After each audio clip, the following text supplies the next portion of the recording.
ನದಿಯೇ ನದಿಯೇ ನದಿಯೇ ನದಿಯೇ ರಾಜನ್ಯಾರು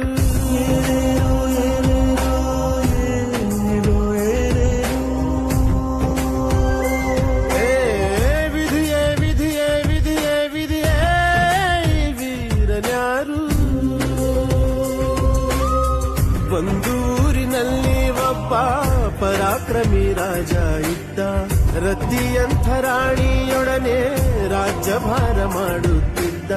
ತಾನು ತನ್ನ ಪ್ರಾಣನೇ ಪಣವಾಗಿರಿಸಿ ಕಾಪಾಡೋ ಶಾಂತಿ ದೂತನ